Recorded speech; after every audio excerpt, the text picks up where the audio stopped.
Bien, buenas tardes estimados estudiantes. En esta oportunidad vamos a continuar con nuestras clases y esta semana vamos a hacerlo de una forma un tanto distinta. El día de hoy vamos a tocar un tema importante para nosotros como cristianos, como católicos, que es el sacramento de la Eucaristía. Entonces, ya en las semanas pasadas hemos ido hablando un poco sobre el origen de la Pascua hebrea, cuál es el significado de la Pascua judía, que es una celebración muy importante para el pueblo judío, para el pueblo hebreo. Entonces vamos a ver hoy día qué significado tiene la Eucaristía para nosotros, para la Iglesia católica, para los cristianos. Entonces, punto número 1, tenemos una introducción, como puedes ver tú en tu diapositiva. Aquí quiero que tengamos algo presente antes de poder continuar con los demás puntos, con la demás estructura del tema.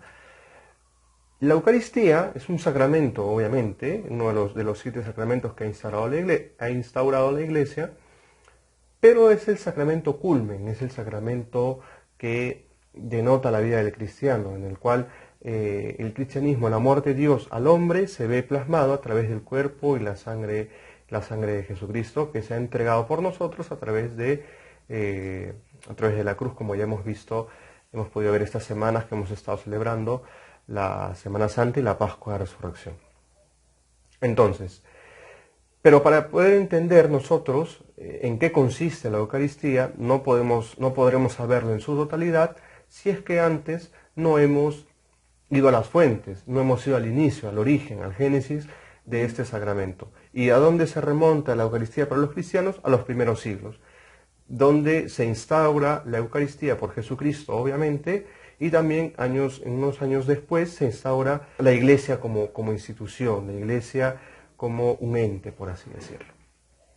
Entonces, vamos a empezar con las fuentes. Vamos a remontarnos a dos importantes. La primera fuente de los primeros cristianos y obviamente a lo que puede decir la Iglesia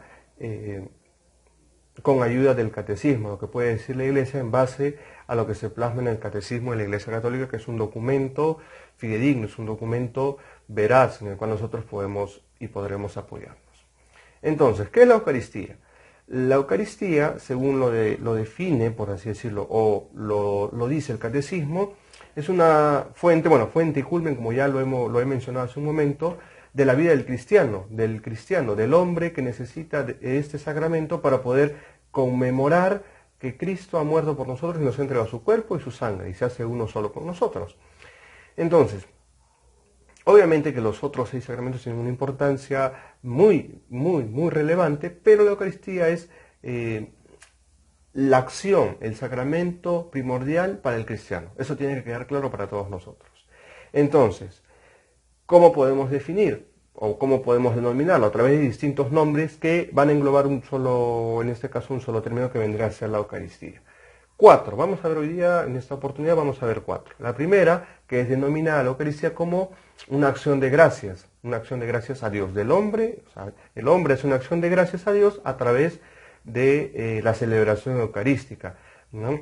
Luego tenemos un banquete que es denominado banquete del Señor. ¿Por qué?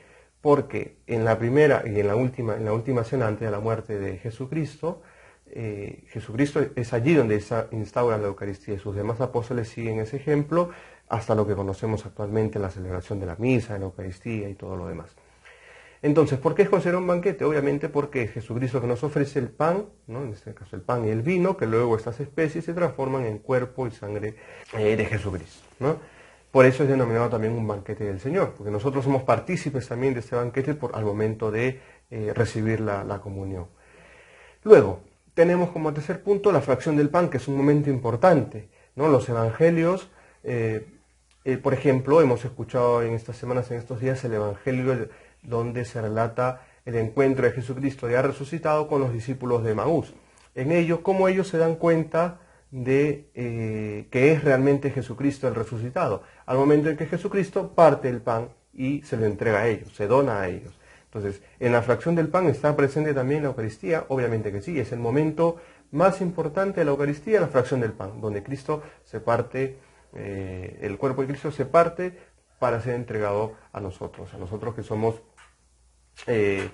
copartícipes de esta celebración.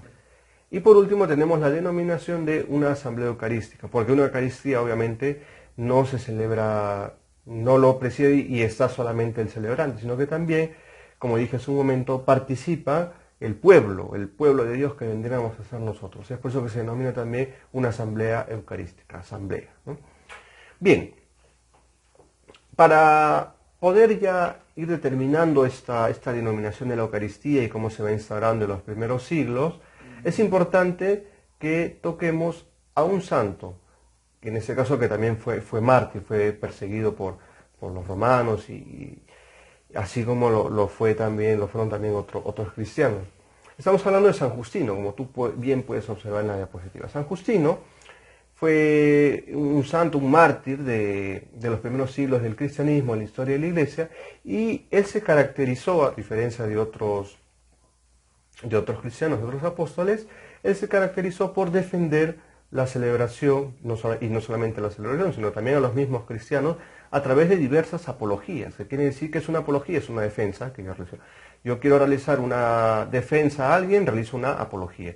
Entonces, él se caracterizó por realizar estas apologías hacia los cristianos, y obviamente estos documentos, que son reales y existen, y hay fuentes históricas de ello. Estos documentos iban dirigidos hacia los romanos, que eran los mayores perseguidores en ese entonces de los cristianos. Por ello que a veces los cristianos tenían que refugiarse en casas y allí hacer sus celebraciones. No podían hacerlos en público porque eran perseguidos. Eran perseguidos por diversos emperadores que los mandaban a matar, los mandaban a los circos romanos donde eran comidos por los leones, hacían realmente mofa de los cristianos, era realmente aterrador. Entonces, lo que hace San Justino es realizar defensas, apologías, para que los emperadores puedan entender y tener una noción de qué es lo que realmente hacen los cristianos. En algunas ocasiones los primeros cristianos eran considerados o los denominaban como carnívoros, porque decían que se reúnen en secreto, se reúnen en lo oculto, y ahí hacían especie de rituales o sacrificios a niños, y de ellos tomaban sangre. Obviamente eso no era cierto, y prueba de ello está lo que dice San Justino. Entonces, un personaje importante, recuerda, San Justino mártir. En la actividad que te voy a dejar a continuación, que va a estar adjunta al archivo que te voy adjunta a este enlace que te voy a mandar del video, está la defensa que hace San Justino sobre la Eucaristía, porque, como te dije hace un momento, los cristianos celebraban a escondidas, porque les estaba prohibido hacer sus celebraciones de manera pública, por así decirlo. Y si no acataban esa orden, los mataban. Entonces ellos celebraban su Eucaristía en pequeñas comunidades de 5, 8, 10, 15 personas, y en pequeñas casas celebraban sus Eucaristías. Entonces lo que hace San Justino de ello es hacer una redacción, una defensa, y gracias a ello se conoce cómo celebraban los primeros cristianos su Eucaristía. Entonces, una vez que hayas leído este texto, este fragmento de relato de San Justino en el archivo que te voy a mandar, harás la actividad que te voy a especificar también. Bien, espero que esto haya venido en tu ayuda este tema de la Eucaristía. Recuerda que la Eucaristía no es una imposición, a ninguno de nosotros se nos impone participar de la Eucaristía, sino que es coparticipar con Cristo de este sacramento que nos devuelve y les da un nuevo sentido a nuestra vida. No es un moralismo, no estamos llamados a aburrirnos ni todo lo contrario, sino que simplemente es un espíritu que viene de Dios, que nos regala de poder vivir como se debe este sacramento que es importantísimo para todos nosotros. Espero que te encuentres bien de salud y eso sería todo por el momento. Muchas gracias.